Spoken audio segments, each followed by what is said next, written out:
안녕하세요. 스컹크 웍스입니다.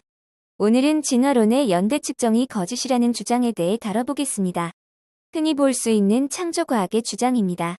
진화론이 틀렸다고 주장하기 위해 절대연 대측정법을 공격하고 있습니다. 이들의 주장대로 절대연 대측정법이 잘못되었는지 확인해 보겠습니다. 방사성 동위원소 연대 측정법은 원소가 변화하는 반감기를 계산하여 시간을 계산하는 방식입니다. 대상의 연대를 계산해야 하는 다양한 학문에서 이용하고 있지요. 어떤 방사성 원소가 다른 원소로 변화하는 시간이 항상 일정하기 때문에 모원소와 딸원소의 비율을 확인하여 시간을 측정합니다. 그래서 창조과학에서 지적하는 포인트는 다음과 같습니다. 먼저 초기의 원소 비율에 대해 따집니다. 그리고 반감기가 일정한지를 따지지요. 원자의 외부 유입이나 유출이 없었는지도 따집니다. 사실 이 모든 문제들은 우리가 암석의 형성을 확인할 수 없는 경우에 문제가 됩니다. 진화론이랑 엮여 있다 보니까 헷갈리는 것뿐입니다. 우리는 암석이 처음 형성되는 시기를 확인할 수 있습니다. 지금도 암석이 새로 생기고 있으니까요. 환경이나 조건에 따라 초기납이 약간 있는 경우는 있지만 인간이 예상 가능한 수준에서 벗어나지 않습니다. 예상 못한 수준으로 자원소가 풍부하게 함유되는 암석 형성 조건에 대해 창조과학이 말할 수 있을까요? 반감기가 일정하냐는 질문도 마찬가지입니다. 실험실에서 모원소가 반으로 줄어드는 시간을 확인할 수 있습니다. 생물의 진화와 달리 반감기는 실험실 안에서 확인이 가능합니다. 창조과학에서는 특정한 가혹 조건에서 반감기가 틀어지는 경우를 말하고는 합니다. 창조과학에서 말하듯이 고온, 고압의 방사능 걸고 그러면 반감기가 틀어지기는 합니다만 자연계에서 그런 일이 빈번하게 발생한다는 근거가 없습니다. 그래서 위 두 가지 질문은 실제로 확인이 가능하기 때문에 그다지 의미 있는 반론은 아닙니다.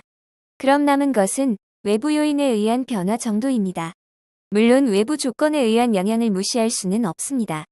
창조과학에서처럼 외부 오염을 일부러 발생시켜가면서 시료를 채취하고 측정하면 당연히 잘못된 결과가 나오기 때문입니다. 과학자들은 외부 유입이 없는 조건을 찾기 위하여 노력하였습니다. 예를 들어 지구의 연대를 측정하는 경우에는 지구 밖의 우주에 있던 운석을 확인하였습니다. 또한 외부와 차단된 해양 퇴적물을 대상으로 연대 측정을 진행하였습니다. 운석과 해양 퇴적물이라는 서로 다른 대상을 통해서 지구 연대를 측정하였지만 두 가지 연구는 동일한 그래프를 얻을 수 있었습니다. 만약 창조과학에서 주장하듯이 반감기가 일정하지 않거나 모원소 비율이 제멋대로였다면 이런 데이터가 나오지 않았을 것입니다. 이런 예시처럼 연대 측정법은 서로 다른 대상으로 다양한 연대 측정법이 적용되어 교차 검증이 가능하기 때문에 다양한 학문에서 근거 자료로 이용되고 있습니다. 창조과학에선 어떻게 연대 측정을 할까요? 성경에 나오는 인물들의 나이를 합쳐서 계산합니다. 이 결과가 창조과학에서 말하는 우주 나이 6,000년입니다. 보통 젊은 지구 창조론이라고 부르지만 사실 이들에게 있어 우주 연대와 지구 연대는 별 차이가 없습니다.